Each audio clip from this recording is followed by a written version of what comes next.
आपण बघत आहात DPA न्यूज मराठी, शोध सत्य बातमीचा।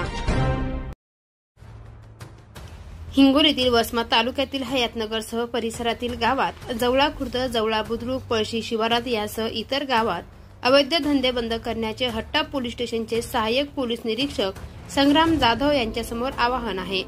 कारण या परिसरातील अनेक खेडेगावात विनापरवाना देशी दारू यासह इतर अनेक अवैध धंदे हे चालू असून त्याचा अनेक तळीराम हे चक्क रस्त्याच्या आजूबाजूच्या शेतातील झाडाखाली बाटल्या घेऊन बसत असल्याचे सध्या तरी चित्र पाहावयास मिळत आहे व दारू पिऊन बाटल्या त्याच ठिकाणी काही जण फोडून टाकत असल्याने या फुटलेल्या बाटल्यांचे काच जनावरांच्या पायात खुपसून जनावरे जखमी होण्याची दाट शक्यता आहे, अशी चर्चा परिसरात ऐकायला मिळत आहे।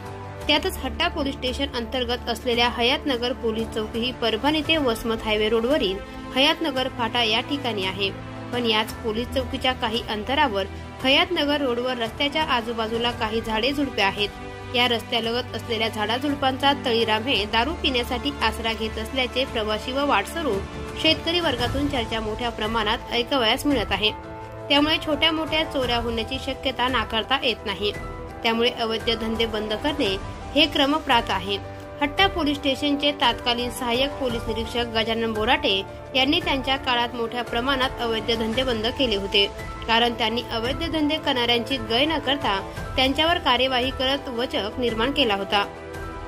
पण मात्र सध्याच्या परिस्थितीत हट्टा पोलीस स्थानका अंतर्गत असलेल्या या परिसरात अवैध धंद्याने तोंड वर काढले आहे व त्यातल्या त्यात सध्याचे ठाणेदार यांचे याकडे साफ दुर्लक्ष होत असल्याची चर्चा चविष्ट होताना दिसत आहे। त्यामुळे हट्टा पोलीस स्टेशनचे सहाय्यक पोलीस निरीक्षक संग्राम जाधव यांच्यासमोर अवैध धंदे बंद करण्याचे आवाहन असल्याची चर्चा जोमात ऐकावयास मिळत आहे। तर याकडे वरिष्ठ अधिकारी यांनी वेळीच लक्ष घालण्याची गरज देखील आहे। DPA न्यूज साठी प्रतिनिधी भगवान डाराळेसह शिवराम कदम, हिंगोली। ताज्या घडामोडी व अपडेट जाणून घेण्यासाठी आताच DPA न्यूज चॅनलला सबस्क्राइब करा आणि बेल आयकॉन क्लिक करायला विसरू नका।